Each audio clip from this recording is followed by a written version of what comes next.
አርዕስተ ዜና።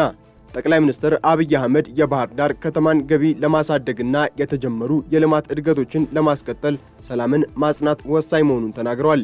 ጠቅላይ ሚኒስትሩ የባህር ዳር ደጃዝማች በላይ ዘለቀ ዓለም አቀፍ አውሮፕላን ማረፊያ አዲሱን ተርሚናል መርቀው አገልግሎትም አስጀምረዋል። ተሰሙታላችሁ።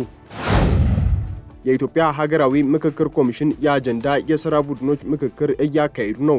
ቀደም ሲል በስልታዊ ቡድኖች ተደራጅተው የተዘጋጁ ምክር ሐሳቦች 500 አባላት ለያዘው የአጀንዳ የሥራ ቡድን የቀረቡ ሲሆን ምክር ሐሳቡን የሚያጠናቅሩ ተመካካሪዎች ሥራ ጀምረዋል። በዝርዝር እንነግራቸዋለን።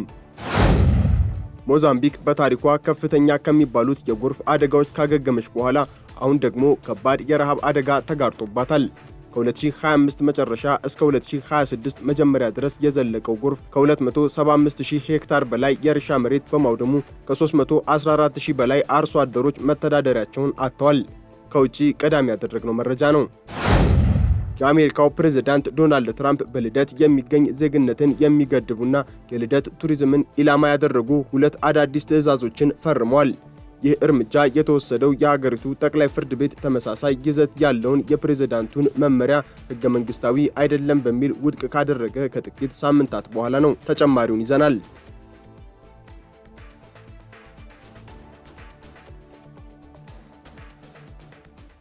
ጠቅላይ ሚኒስትር አብይ አህመድ የባህር ዳር ደጃዝማች በላይ ዘለቀ ዓለም አቀፍ አውሮፕላን ማረፊያ አዲሱ ተርሚናል መርቀው አገልግሎት ባስጀመሩበት ወቅት የባህር ዳር ከተማን ገቢ ለማሳደግና የተጀመሩ የልማት እድገቶችን ለማስቀጠል ሰላምን ማጽናት ወሳኝ መሆኑን ተናግረዋል። የጎርጎራ ሪዞርት የፈለገ ጊዮን ግንባታ ሁለቱን የሚያገናኘው የጣናነሽ መርከብ አገልግሎት የውስጥ ለውስጥ መንገድ ዲዛይን አዲሱ አውሮፕላን ማረፊያ ተርሚናልና በግዝፈቱ በቀጠናው ተወዳዳሪ የሌለው ድልድይ ከተማዋን ከቱሪዝም ተጠቃሚ ለማድረግ የተከናወኑ ስራዎች መሆናቸውን ጠቅላይ ሚኒስትሩ ጠቁመዋል።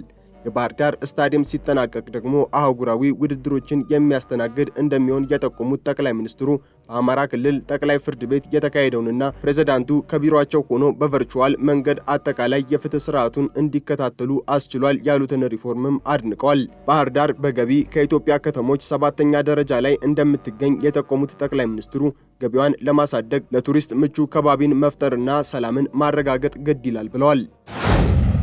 የኢትዮጵያ ሀገራዊ ምክክር ኮሚሽን የአጀንዳ የሥራ ቡድኖች ምክክር እያካሄዱ መሆናቸውን አስታውቋል። ቀደም ሲል በስልታዊ ቡድኖች ተደራጅተው የተዘጋጁ ምክር ሐሳቦች 500 አባላት ለያዘው የአጀንዳ የሥራ ቡድን ትናንት ሐሙስ ቀርቧል። በመድረኩ በእያንዳንዱ ቡድን የተደራጁ የቃለ ጉባኤ ሐሳቦች የተነበቡ ሲሆን ይህም ተመካካሪዎች በሐሳቦች መካከል ያለውን ተቀራራቢነት፣ ተመጋጋቢነትና ልዩነት በጥልቀት እንዲያነጻጽሩና እንዲወያዩ ያደረገ መሆኑ ተነግሯል። ይህንን የምክክር ሂደት ውጤታማ በሆነ መልኩ ለመምራትና ለማቀናጀትም ተመካካሪዎች ከስልታዊ ቡድኖች የቀረቡትን ነጥቦች አጣጥመው የሚያዋህዱ 30 አባላት ያሉት የምክር ሐሳብ አቀናጅ ቡድን መርጠው ሥራ አስጀምረዋል። እነዚህ የተመረጡ አቀናጆች የተበታተኑ ሐሳቦችን በአንድ ላይ በማዋቀር ለአጠቃላይ መድረኩ ዝግጁ የማድረግ ከፍተኛ ኃላፊነት እንደተጣለባቸው ኮሚሽኑ ገልጿል። በቀጣይ ቀናትም ቡድኑ ስራውን አጠናቆ የተቀናጀውንና የተዋሃደውን የመጨረሻ የምክር ሐሳብ ሰነድ ለጋራ መድረኩ በድጋሚ እንደሚያቀርብ ተገልጿል። ሐምሌ 8 ቀን 2018 ዓ.ም ጅማሮን ያደረገው ሀገራዊ የምክክር ጉባኤ ውሳኔ በሚተላለፍበት 3ኛው ምዕራፍ ላይ ይገኛል። ባለፉት ዓመታት በጤናው ዘርፍ በተሰሩ ስራዎች አመርቂ ስኬቶች መመዝገባቸውን ምክትል ጠቅላይ ሚኒስትር ተመስገን ጥሩነህ ገለጹ። በተለይም የእናቶችና የሕፃናት ሞት እንዲሁም የተላላፊ በሽታዎች ስርጭት መቀነሱን የተናገሩት ምክትል ጠቅላይ ሚኒስትሩ የአማራ ክልል ጤና ቢሮ ያከናወነውን የእድሳት የማስፋፊያና የዲጂታላይዜሽን ሥራ ፕሮጀክትም መርቀው ከፍተዋል። ምክትል ጠቅላይ ሚኒስትሩ በማህበራዊ የትስስር ገጻቸው ባሰፈሩት መልእክት በአካል የጠነከረ በአእምሮ የበለጸገና ጤናማ ማህበረሰብ መገንባት ሀገራዊ የብልጽግና ራዕይን እውን ለማድረግ የማይተካ ሚና እንዳለው ገልጸዋል። የአማራ ክልል ጤና ቢሮ ፕሮጀክትም ሀገራዊ ኢኒሼቲቮችን በመተግበር እየተከናወኑ ካሉ አበይት ስራዎች መካከል አንዱ ማስፋፊያና ዲጂታላይዜሽን ስራ ለተገልጋዩ ምቹ፣ ቀልጣፋና ጥራት ያለው የጤና አገልግሎት ለመስጠት የሚያስችል መሆኑን አብራርተዋል።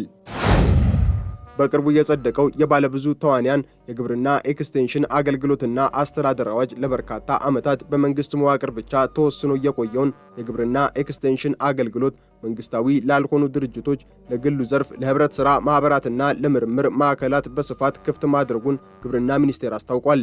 አዋጁ አገልግሎት አቅራቢዎች ከመደበኛው የመንግስት ነፃ አገልግሎት በተጓዳኝ በክፍያ መጋራት ወይንም ከግብዓት አቅርቦት ጋር በማካተት አገልግሎትን ማቅረብ የሚችሉበትን ህጋዊ አሰራር መዘርጋቱን ሚኒስቴሩ ጠቁሟል። ይህም በዘርፉ ያለውን የሰው ኃይልና የፋይናንስ እጥረት ለመቅረፍ እንዲሁም ጥራት ያለው ቴክኖሎጂ ለአርሶ አደሩ በፍጥነት ለማድረስ ያስችላል ተብሏል። አገልግሎቱን ለማዘመንና ግልጽነትን ለማስፈን ሀገር አቀፍ የዲጂታል መረጃ ቋት የሚዘረጋ መሆኑ የተነገረ ሲሆን ይህም ከመሬት አስተዳደር፣ ከግብዓት አቅርቦትና ከገበያ ትስስር ጋር በቀጥታ እንደሚተሳሰር ተገልጿል። የአገልግሎቱን ጥራት በተመለከተም ኤክስቴንሽን የሚሰጡ ተቋማትና ግለሰቦች የብቃት ማረጋገጫ የምስክር ወረቀት እንዲኖራቸው የሚገደዱ ሲሆን በፌዴራልና በክልል ደረጃ የሚመደቡ ተቆጣጣሪዎች የአገልግሎት አሰጣጡን በየጊዜው ይከታተላሉ። አዋጁ በተለይ ሴቶችን፣ ወጣቶችና አካል ጉዳተኞችን ያካተተ ፍላጎት ተኮር አሰራርን የሚከተል ሲሆን የግብርና ቢዝነስ ማማከርንና የፋይናንስ አቅርቦትን ማመቻቸትንም እንደ ዋና ተግባር ማካተቱንም አስታውቋል። ሞዛምቢክ በታሪኳ ከፍተኛ የሚባሉትን የጎርፍ አደጋዎች ካገገመች በኋላ ከባድ የረሃብ አደጋ እንደተጋረጠባት ተነግሯል።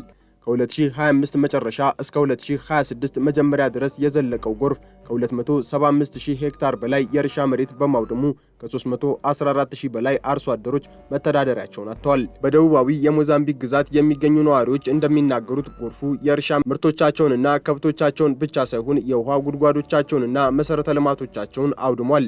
የምግብ አቅርቦት መቀነስና የትራንስፖርት መንገዶች መዘጋት በመሠረታዊ ሸቀጦች ላይ ከፍተኛ የዋጋ ንረትን አስከትሏል። ነጋዴዎች በመሠረታዊ ምግቦች ላይ ቢያንስ የ10 በመቶ የዋጋ ጭማሪ ማድረጋቸውም ተገልጿል። ነዋሪዎቹ ቀደም ሲል በኤልኒኖ ምክንያት በተከሰተው ድርቅ ተዳክመው የነበረ ሲሆን አሁን ደግሞ ጎርፉ መምጣቱ የማገገም አቅማቸውን አሟጦታል። የተባበሩት መንግስታት የዓለም ምግብ ፕሮግራም ድጋፍ እያደረገ ቢሆንም ተደጋጋሚ የአየር ንብረት አደጋዎች ማህበረሰቡን ለከፋ የምግብ ዋስትና እጦት እየዳረጉት ይገኛሉ። ለተጎጂዎቹም ከጎርፉ መትረፍ የችግሩ መጀመሪያ እንጂ መጨረሻው አልሆነላቸውም ሲል አልጀዚራ ዘግቧል። የቱርኩ ፕሬዝዳንት ረሲፕ ጣይብ ኤርዶጋን ከሳውዲ አረቢያው አልጋ ወራሽ መሐመድ ቢን ሰልማን እና ከፓኪስታኑ ጠቅላይ ሚኒስትር ሸህባዝ ሻሪፍ ጋር ለመወያየት ጅዳ ገብተዋል።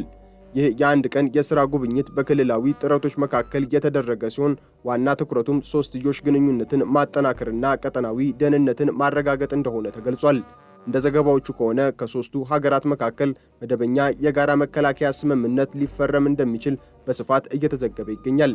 ስምምነቱ ተግባራዊ ከሆነ በሳውዲና በፓኪስታን መካከል የነበረውን በአንዱ ላይ የሚሰነዘር ጥቃት በሁሉም ላይ እንደተሰነዘረ ይቆጠራል የሚለው የመከላከያ ውል ቱርክን በማካተት ወደ ሶስትዮሽ ማዕቀፍ ያሳድገዋል። ይህም በቀጠናው አዲስ ወታደራዊ ኃይል ሊፈጠር እንደሚችል ተገምቷል። ይህ ጉብኝት የተካሄደው የኢራን ጦርነት በቀጠናው ላይ ከፍተኛ ስጋት በፈጠረበት ወቅት ነው። በተጨማሪም በቀይ ባህር በባብኤል ማንደብና በኤደን ባህረ ሰላጤ ላይ የሚታየው የመርከብ ደህንነት ስጋትን ለመከላከል ሳውዲ አረቢያ የመሰረተችው ጥምረት የውይይቱ አካል እንደሚሆንም ይጠበቃል። ባለፈው የካቲት ወር ኤርዶጋን ወደ ሪያድ ባደረጉት ጉብኝት አገሪቱ በኢኮኖሚና በመከላከያ ዘርፎች በትብብር ለመስራት ቃል መግባታቸው ይታወሳል። የአሁኑ ስብሰባ ግን እነዚህን ግንኙነቶች ወደ ላቀ ወታደራዊና ስልታዊ ጥረት ሊያሸጋግር እንደሚችል ዲፕሎማቶች በመጠባበቅ ላይ ናቸው ሲል አልጀዚራ ዘግቧል።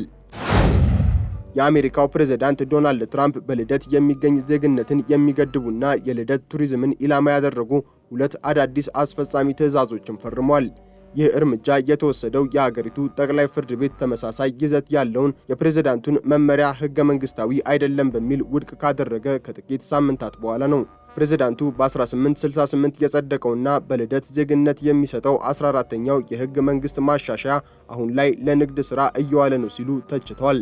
አዲሱ መመሪያ ዜግነት ለማግኘት ብቻ ወደ አሜሪካ የሚገቡ ሰዎችን መግቢያ የሚከለክል ሲሆን እናታቸው በገንዘብ ክፍያ አሜሪካ ገብታ እንድትወልድ የተመቻቸላቸው ሕፃናት፣ የሽብር ቡድን አባላትና የውጭ ሀገራት መንግስት ሰራተኞች ልጆች ዜግነት እንዳያገኙ ይገድባል። ትራምፕ ሰዎች በዚህ ዙሪያ ንግድ እየሰሩበት ነው ሲሉም ተከራክረዋል። ይሁን እንጂ የሕግ ባለሙያዎችና የመብት ተሟጋቾች ትዕዛዙ ሕገ መንግስቱን የሚጥስ በመሆኑ እንደቀደመው ሁሉ በድጋሚ በፍርድ ቤት ውድቅ ሊሆን እንደሚችል በማስጠንቀቅ ላይ ናቸው ሲል ዘ ቴሌግራፍ ዘግቧል።